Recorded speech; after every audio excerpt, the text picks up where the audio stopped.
If he could have had Ty Lue, or he could have had an Eric Spoelstra, do I believe LeBron James would have had more titles? Yes. But he has what he has. It is what it is. I don't think all those coaches hurt this argument. The only thing that hurts LeBron James is that they don't think we know that he's a large part of the reason why these coaches are no longer coach him.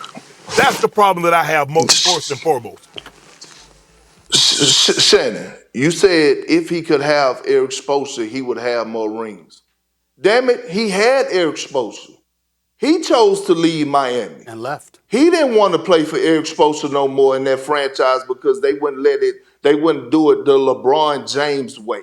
Because Pat Riley stood behind Eric Spoelstra. Okay, so when I think about the comments when you said, about Jordan and his expectations, you know why the expectations are different for LeBron James? Because LeBron James put these expectations. LeBron James put these expectations on himself. Like and subscribe on the way in the door, my people. I hope you all are having a truly fantastic day today. Let's get right into this. Fanboys, your kingdom is crumbling. The kingdom is crumbling. LeBron James is taking a whole lot of heat. Not as much heat as he should get, but he's taking a lot more heat than normal for this firing of Darvin Ham thing. Everybody's talking about it, and it seems like pretty much nobody is willing to completely let him off the hook like what normally happens. Normally what happens will be, of course it's Darvin's fault. Of course it is. But not now. And I think it's a lot of reasons for that. I think, number one, LeBron James has just overstayed his welcome. I feel like for all the members of the CFL who dedicate their lives to capping for LeBron, there does come a point to where you wear out your welcome, especially if you keep doing things that makes it harder and harder to keep capping for you. It's like, hey man, I'm giving you every excuse in the book, and yet you want more excuses. And that's why the saying is, givers have to have limits because takers have none. And LeBron James is a taker. He's going to take all the excuses you're willing to give him. He's going to take all of the shortcuts you're willing to give him. And I feel like it has come to that point to where people are just getting tired of the constant capping when you keep expecting more capping. And then the other thing I think is happening is the changing of the guard is happening in the league. And these young guys feel like, they're pretty much taking the guard over. This is like, I don't know if I've ever seen a time in the NBA where just a complete takeover has happened all within 1 year, it seems like. All within one playoff series, almost. But it seems like these young guys are taking over. And I think that's another reason. People are ready to move on from LeBron and get to talking about some of these younger, exciting players. Jalen Brunson, Anthony Edwards. What's the guy on the Pacers? Halliburton or something like that. But anyway, it's some young guys out here playing really well. And I think it's just they're ready to move on from LeBron. And speaking of moving on, speaking of members of the CFL who spent their careers capping for LeBron that seems to have grown tired, Kendrick Perkins is one of them. Now, with members of the CFL, you do have to take it with a grain of salt in the sense that they never fully are going to not cap for LeBron. They're never going to fully tell the 100% complete truth, or at least I should say this. They're never going to tell the truth without having to sprinkle some sugar on top to make it tolerable. But as you heard in that clip at the beginning, Shannon Sharpe gets to talking about, if LeBron James had a coach like Eric Spoelstra, it's like, Shannon Sharpe, do you even listen to what you're saying sometimes? Sometimes, hey, fanboys, y'all in general, do y'all listen to what you're saying sometimes? Do you read what you type before you hit send? Because sometimes it's just so utterly ridiculous. And if you really paid attention to the clip, you can hear noises in the background. And at first I was like, man, what are those noises in the background? But it's Kendrick Perkins like huffing and puffing, like, it's like, what are you talking about, Shannon? And of course, you know, when Kendrick Perkins finally get to speak, he was like, LeBron did have Eric Spoelstra. He did have him. Kendrick Perkins left out. He did have Tyronn Lue also. LeBron had these things. Again, fanboys, this is why we say, what excuses do you really have? Like, if you're being honest, like anything that you say about LeBron James is out of pure delusion and sometimes just straight up lying. It is just straight up lying to try to protect your king. Because these things can't be explained away. If he had Eric Spoelstra. No, if LeBron James was a coachable player, he would be much further along the way in his career. He would be much more respected because it takes a certain character to be coachable.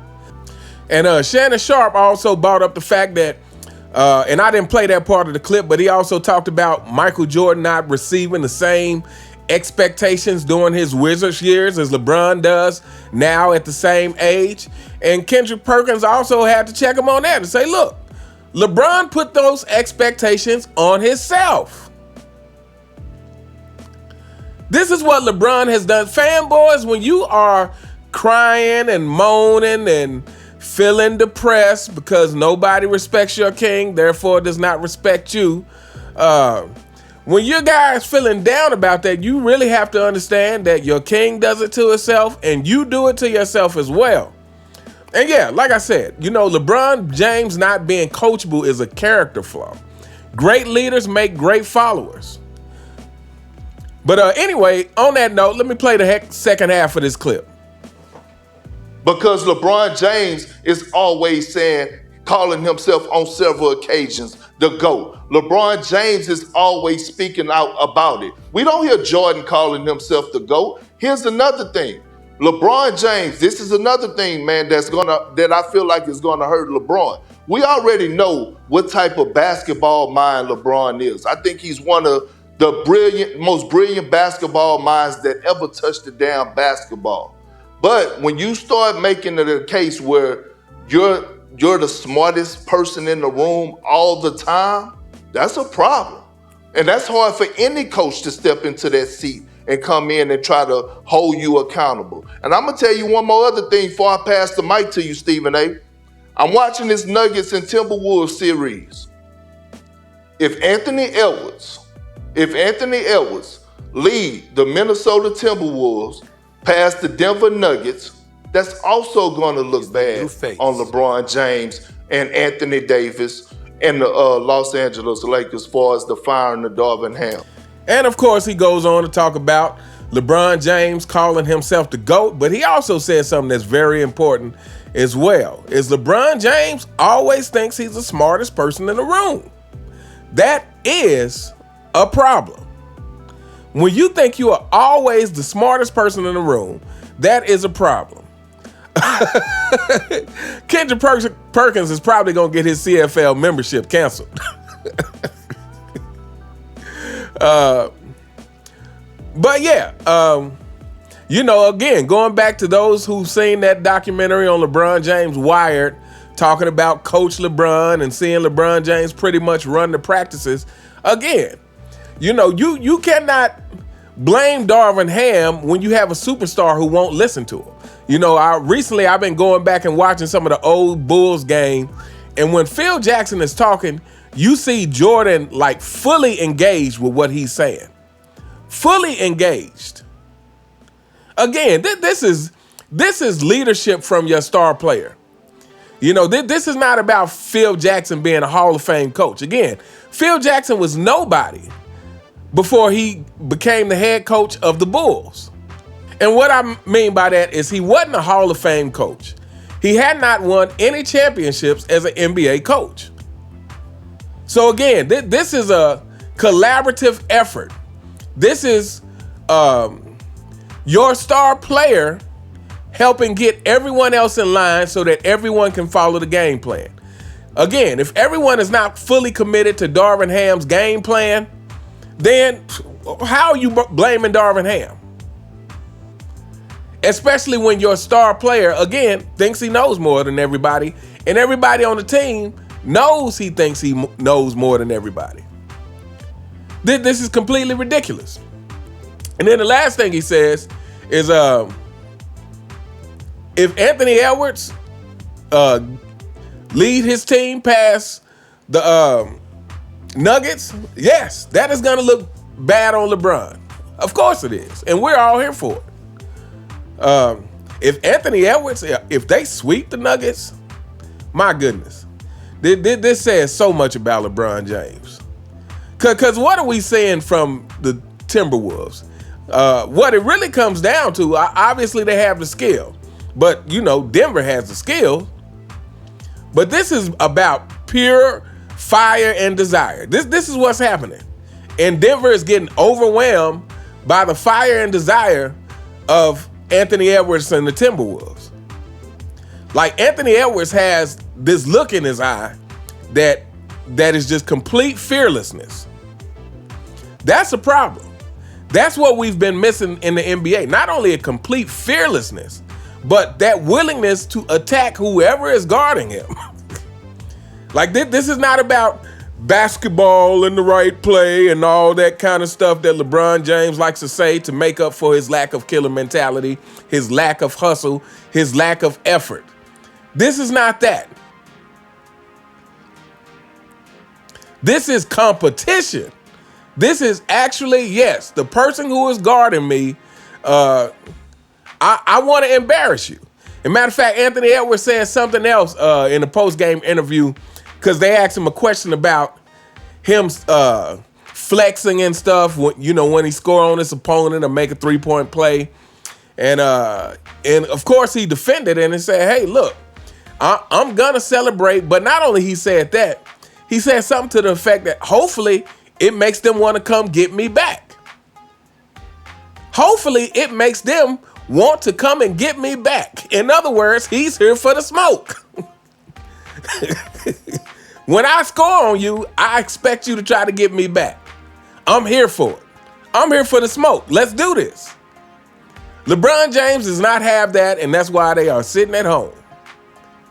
LeBron James put the expectations on himself. Everything that happens in LeBron James' career is LeBron James' fault, because he has always thought he was the smartest person in the room.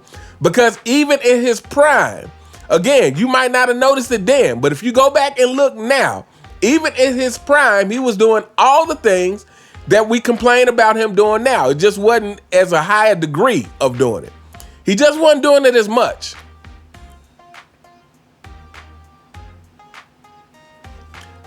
But anyway, fanboys, we tried to warn you. I've been warning you on this channel for months that once it's time for LeBron James to exit, he will be exposed, because his whole legacy has been a fallacy. His whole legacy has been created. His whole legacy has been the NBA helping him, take shortcuts and really try and rearrange the standard at which we judge people, at which we have always judged athletes. Now all of a sudden we want to change how we judge it for LeBron James. It's not going to work. Because the way he wants to be judged doesn't make sense in competition. The way he wants to be given all this praise for the longevity doesn't make sense when we're simply talking about who was better than who. If you had to win a game, do you want Michael Jordan or LeBron James? Do you want Kobe Bryant or LeBron James?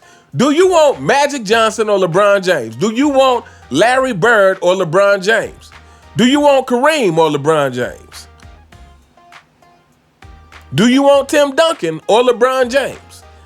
In other words, do you want people who are going to consistently deliver, consistently put in the effort? And again, to me, what separates the stars is consistency. To me, Michael Jordan is the most consistent across the board. That's why he's regarded as the GOAT. Or do you want the least consistent superstar? Do you want the below average superstar in terms of consistency? In terms of a lot of things? Do you want the below average superstar to win you one game for your life? Or are you going to pick the guy who, well, yeah, you know, he might not be as good, but he's been doing it for a long time. Let me bet my life on this guy. Ridiculous. We have never judged sports that way. And LeBron James and the NBA has tried to change how we judge sports in competition. They've tried to take the competition out of it. But anyway, we're going to hold up here, fanboys. I keep telling you, I've been telling you to try to brace yourself for what's going to happen.